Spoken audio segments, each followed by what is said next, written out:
Braulio, a partir dessa fotografia, meu caro, eu quero lhe ouvir. Você tem publicado artigos junto com o Ricardo Barbosa e você está na ponta que defende a mudança da meta para a inflação. Por que a meta deveria ser maior no Brasil do que os atuais 3%, 3,25%? Bem, Thaís, antes de responder essa pergunta, só queria fazer uma breve introdução com relação à questão que você já mencionou aqui antes, da autonomia, né, do Banco Central. A gente não tem um Banco Central totalmente independente, né? Ele não escolhe a meta de inflação que ele tem que perseguir, isso é definido pelo CMN. O que o nosso Banco Central ganhou lá a partir de 2021 foi mais autonomia, principalmente em relação aos ciclos políticos. E isso é importante, isso é um avanço institucional que a gente não deveria, né, voltar atrás. Na verdade, a gente poderia até aprimorar, né, a autonomia do Banco Central, né? E essa discussão, infelizmente, está junta, está misturada com essa discussão da escolha da meta numérica de inflação.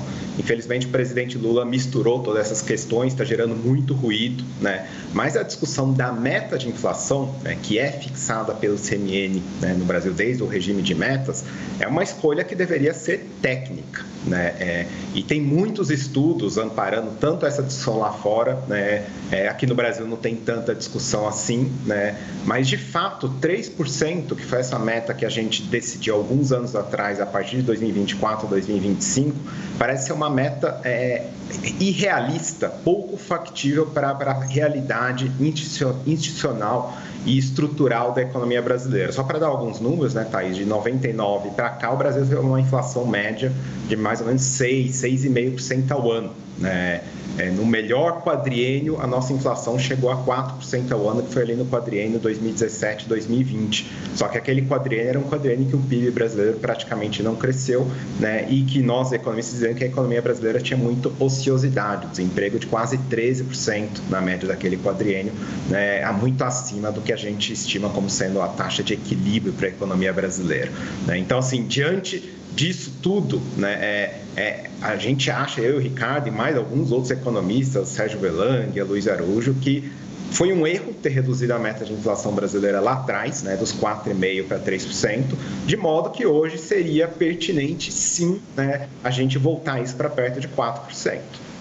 Braulio, quem está do outro lado, né, e defende a manutenção da meta, faz uma defesa institucional, inclusive para não misturar os temas, como você fez na tua abertura aqui, né, não misturar a definição da meta com a discussão da autonomia do Banco Central, mas se preocupa também que mexer na meta vai colocar na cabeça dos agentes econômicos sempre uma inflação mais alta para o Brasil. É como sedimentar a percepção de que o Brasil não vai conseguir conviver com uma inflação mais baixa. Como lidar com essa questão que é subjetiva, que é a da percepção, mas que também é levada em consideração por o Banco Central na decisão dos juros, que é a expectativa dos agentes econômicos?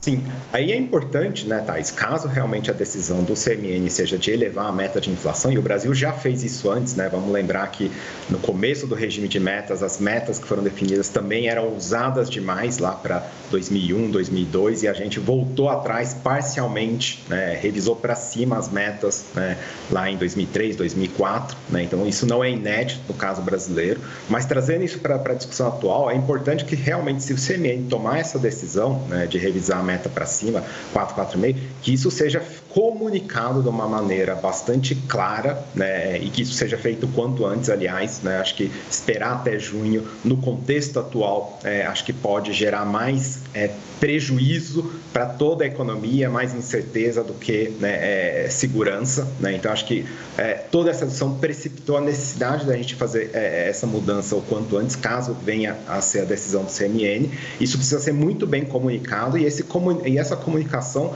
ela tem que ser feita, né, de uma maneira que reforce, né, a autonomia que o Banco Central tem, né, com instrumentos, né, para poder atingir as novas metas. O Banco Central tem uma meta fixada pelo CMN, ele tem instrumentos para cumprir essa meta, né? Acho que é importante, né, nessa comunicação, né, deixar claro isso, né, que o Banco Central vai continuar tendo autonomia para buscar uma meta que é uma meta um pouco diferente daquela que ele vinha buscando até agora, né? Com relação a essa questão das expectativas, números, né, Thaís? Só para concluir aqui, tem um estudo interessante que o pessoal da MCM Consultores fez para tentar estimar qual que é o nível de inflação a partir do qual o consumidor brasileiro se sente preocupado com a inflação.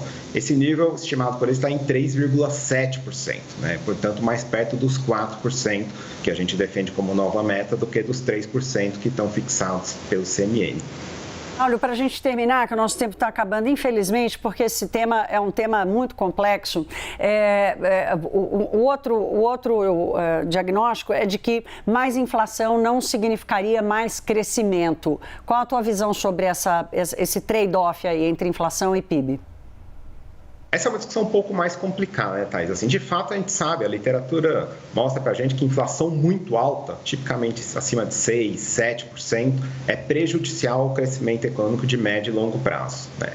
Abaixo disso, né, não tem muito, né, um número mágico, né? Aí depende de vários fatores, inclusive idiosincráticos, né, específicos de cada país, né? Mas eu acho que essa discussão da meta de inflação ótima para um caso como a economia brasileira, ela não leva em consideração só a questão, né, das restrições ao crescimento, ela tem que levar em consideração também a questão da fragilidade fiscal, né? Uma meta de inflação mais alta para uma economia brasileira que tem um quadro hoje de fragilidade fiscal, ela ajuda no ajuste fiscal. A gente sabe que o Brasil tem algumas despesas que são difíceis de cortar, né, em termos nominais, cortar salário de funcionário público, pensão, fazer demissão, né? Então a inflação um pouco mais alta, né, ajuda, né, a resolver o nosso problema fiscal. Braulio, se compromete comigo aqui a voltar, porque esse tema não vai sair da pauta e nós vamos precisar da sua compreensão, meu caro, e da sua leitura. Obrigada pela sua participação hoje aqui no Money. Obrigado, Thaís, e até uma próxima. Estou à disposição aqui sempre, né, para falar mais sobre esse e os outros assuntos. Obrigado e bom dia a todos. Obrigada, Braulio.